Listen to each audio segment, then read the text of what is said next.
Salut à toi, c'est Max, j'espère que tu vas bien. Alors aujourd'hui, je vais te présenter une entreprise que j'affectionne particulièrement. Pour être honnête et transparent avec toi, c'est une entreprise que je possède en portefeuille. Mais je dois te le rappeler, je ne suis pas un conseiller financier. Ce n'est pas parce que je possède cette entreprise que toi aussi tu dois investir dans celle-ci. Il est très important que tu fasses tes propres recherches. Alors cette entreprise, c'est qui? C'est tout simplement Williams-Sonoma. Donc si tu ne la connais pas, Williams-Sonoma, c'est une entreprise qui initialement vendait des ustensiles de cuisine de qualité professionnelle, mais à destination des particuliers. Et petit à petit, en fait, l'entreprise s'est diversifiée pour maintenant proposer différents meubles de maison, donc que ce soit par exemple des canapés, de l'électroménager et tout ce qui est décoration pour tous les types de pièces, donc que ce soit la cuisine, la salle à manger, la salle de bain, la chambre, etc. Donc c'est parti, on va essayer de l'analyser ensemble. Donc Williams-Sonoma, donc ça reste une entreprise relativement petite avec une capitalisation boursière de seulement 13 milliards de dollars. Donc qu'est-ce qu'on va regarder dans un premier temps? Dans un premier temps, on va essayer de vérifier l'endettement de l'entreprise, voir si celui-ci est maîtrisé. Donc pour ce faire, qu'est-ce qu'on va faire? On va aller regarder deux indicateurs. On va aller regarder sa dette long terme et on va aller regarder sa dette nette. Et ce qu'on va vouloir, c'est que ces deux métriques puissent être remboursées en moins de 5 années du free cash flow. Donc on va prendre le free cash flow moyen au cours des 5 dernières années, qui est juste ici. Et ce que je vais faire, tac tac, on va prendre la calculatrice, on va le multiplier par 5. Donc on va être à 0,91 x 5. Ça va nous donner 4 milliards 550 millions. Et ce qu'on veut, c'est que la dette long terme de l'entreprise soit inférieure à 4 milliards 550 millions.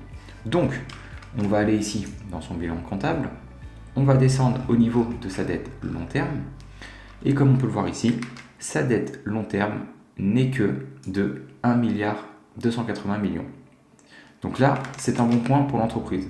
L'entreprise mettrait moins de 2 années pour rembourser l'intégralité de sa dette long terme. Ok. Maintenant, qu'en est-il de sa dette nette? La dette nette, comment elle se calcule? C'est très simple. Il faut faire la différence entre sa valeur d'entreprise, donc qui est juste ici, donc les 15 milliards 58, et sa capitalisation boursière qui est ici, 13 milliards 2. Donc le delta ici, on est allé, on va dire, à 2 milliards 4. 2 milliards 4 comparé à... non, pas ici, c'est ce qu'on avait fait. Donc 2 milliards 4 divisé par les 0,91, c'est toujours le free cash flow moyen, ce qui correspond à 2,63. C'est-à-dire que l'entreprise mettrait un peu moins de 3 années pour rembourser l'intégralité de sa dette. Donc ce qui est excellent. Nous, on veut vraiment que cet indicateur, que sa dette puisse être remboursée en moins de 5 années. Ok, donc l'entreprise semble faiblement endettée. C'est très bien. Maintenant, on va regarder ses indicateurs de rentabilité. On veut que l'entreprise utilise à bon escient l'argent qu'elle possède. Pour ce faire, on va regarder 3 indicateurs qui sont le ROA, retour sur ses actifs, le ROE, retour sur ses capitaux propres, et le ROIC, retour sur ses capitaux investis. Le ROIC, il prend en compte quoi? Il prend en compte à la fois les capitaux propres, mais aussi l'argent issu de la dette. Donc ces métriques, elles se situent juste ici sur notre site. Et ce qu'on va vouloir, c'est qu'en fait ces indicateurs soient au minimum de 12%. Comme on peut le voir, c'est largement le cas, avec un retour ici sur ses capitaux propres de plus de 50%, donc ce qui est excellent, et un retour sur ses capitaux investis ici de, on va dire 30%. 30%, ça veut dire quoi? Ça veut dire tout simplement que pour chaque euro investi par l'entreprise, cette dernière arrive à générer 1,30 €. Donc elle a 30 centimes de bénéfice, donc c'est très bien. L'entreprise verse... Alors, pour une entreprise aussi petite, je suis un peu déçu, mais bon, l'entreprise verse un dividende à hauteur de 226 millions, ce qui représente au prix actuel un rendement de 1,8%. Et ce qu'on va vouloir, c'est savoir si ce dividende est pérenne ou non dans le temps. Et donc, pour ce faire, en fait, on va comparer toujours ces 226 millions par rapport à son free cash flow moyen, qui est ici de 917. Et donc, on va faire la division entre ces deux chiffres. Donc, 226 divisé par 917, ce qui correspond ici à 0,24. Ça veut dire que l'entreprise utilise 24% de ses bénéfices qu'elle distribue à ses actionnaires sous forme de dividendes. Nous, ce qu'on va vouloir, donc ces 24%, c'est ce qu'on appelle le payout ratio, ce qu'on va vouloir, ou ratio de distribution en français, et ce qu'on va vouloir, c'est que cette métrique soit inférieure à 50%, afin que l'entreprise ait suffisamment de cash pour soit se désendetter, soit réinvestir dans sa croissance. Donc ça, ok, c'est un bon point pour l'entreprise. Une marge brute de 40%, ok, et des marges nettes aux alentours des 11-12%. Ok, c'est plutôt pas trop mal. Maintenant, on va aller regarder au niveau de sa croissance. Ce qu'on va vouloir, c'est que à la fois le chiffre d'affaires de l'entreprise croît d'année en année, mais aussi que son résultat net et son free cash flow soient en croissance au cours des 5 dernières années. Au niveau de son chiffre d'affaires, on est passé ici de 5,89 milliards pour finir cette année à quasiment 8 milliards. Ok, une croissance, c'est excellent. Ensuite, son résultat net, 345 millions, 950 millions. Ok, parfait. Là, comme on peut le voir, le résultat net a augmenté plus rapidement que son chiffre d'affaires. Donc, c'est excellent. Ensuite, on va aller au niveau de son free cash flow, la dernière métrique de la croissance que l'on va regarder. Passons ici de 313 à 1,22 milliard. Donc là, le free cash flow a augmenté encore plus vite que le résultat net. Donc ça, c'est vraiment ce qu'on veut voir. Le free cash flow, c'est vraiment le sang de l'entreprise parce qu'avec, elle va pouvoir réaliser 5 choses. Elle va pouvoir distribuer un dividende, elle va pouvoir rembourser sa dette, elle va pouvoir racheter ses propres actions, elle va pouvoir acquérir de nouvelles sociétés et elle va pouvoir réinvestir en elle-même. Enfin, la dernière métrique que nous allons regarder, ça va être le nombre d'actions en circulation. Pourquoi cette métrique est importante ? Eh bien, tout simplement, on veut que l'actionnaire possède soit une part du gâteau identique à ce qu'il avait lorsqu'il a acheté l'entreprise, ou que cette part soit de plus en plus grosse au fil du temps. Et pour que cette part soit de plus en plus grosse au fil du temps, eh bien, en fait, il va falloir que l'entreprise rachète continuellement ses actions. En 2019, il y avait presque 78 millions d'actions en circulation. Cette année, il n'y en avait plus que 64. Donc là, c'est un excellent point pour l'entreprise. L'entreprise rachète, et pas qu'un peu, ses actions. Ok, donc comme on peut le voir, l'entreprise coche actuellement toutes nos métriques.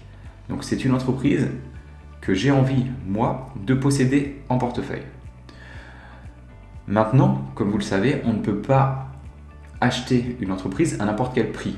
Même si elle est de bonne qualité, il y a toujours un prix maximal pour pouvoir réaliser un rendement qui surperforme un indice de référence tel que le S&P 500. Donc du coup, on va utiliser un outil qui va nous permettre de calculer cette valeur intrinsèque. Juste avant, si tu n'es pas encore abonné à notre chaîne, je t'invite à le faire.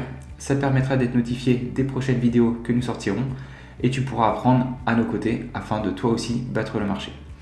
Alors, on va regarder maintenant au niveau des estimations des analystes. À quoi ils s'attendent ? Ils s'attendent à une augmentation, pas forcément soutenue, mais une augmentation de son bénéfice par action, ok. Et au niveau de son chiffre d'affaires, ils s'attendent aussi à une croissance, mais comme on peut le voir, une croissance relativement ridicule, aux alentours des, on va dire, 4%. Ok. Donc, comme vous le savez, les analyses, ils ont tendance à être un peu trop optimistes. Donc, j'ai fait juste avant, moi, mes estimations. Je vous invite à faire pause pour les regarder. On analyse tout ça. Et qu'est-ce que ça nous donne ? Eh bien, ça nous donne qu'actuellement, l'entreprise Williams-Sonoma semble surévaluée. Pour vous expliquer à quoi ils correspondent, ces chiffres, alors, on va prendre par exemple les estimations les plus faibles qui sont ici. Si vous souhaitez réaliser un rendement de 12% annualisé, donc ici, en prenant comme hypothèse une croissance annualisée du chiffre d'affaires de 2%, des marges nettes de 9%, des marges sur free cash flow de 10%, et que le PER et PCF de l'entreprise dans 10 ans sera aux alentours des 12, alors vous devriez acheter l'entreprise ici, entre 115 et 130 $. Maintenant, qu'est-ce que vous indiquent les 6 chiffres en dessous ? Eh bien, ils nous indiquent tout simplement que si par exemple, vous croyez aux estimations ici optimistes, donc une croissance du chiffre d'affaires de 4%, des marges nettes et marges free cash flow respectivement de 12 et 13%, un PR IPCF à horizon 10 ans de 16, et que vous achetiez l'entreprise à son prix actuel, donc qui est de quasiment 204 $, alors vous réaliseriez un rendement de 13% par an. Donc ce qui est plutôt intéressant. Mais encore une fois, en réalisant ceci, on ne se met pas forcément une marge de sécurité. Donc là, c'est vraiment libre à vous de savoir à quel prix vous souhaitez l'acheter. Moi personnellement, je l'avais ajouté dans ma wishlist initialement à 123 $. Je pense que je vais augmenter en fait mon prix à 140. Alors pour être honnête avec vous, je l'ai à, je sais plus, je dois l'avoir peut-être acheté à 120 $, un truc comme ça l'entreprise. Il faudrait que je regarde sur mon courtier. Mais en tout cas, l'entreprise a explosé depuis. Donc moi, j'attends qu'elle redescende à des niveaux de valorisation adéquats afin de renforcer mes positions. Voilà, c'était Maxime. J'espère que tu as apprécié cette vidéo. Dans tous les cas, on se retrouve pour une prochaine analyse. Ciao!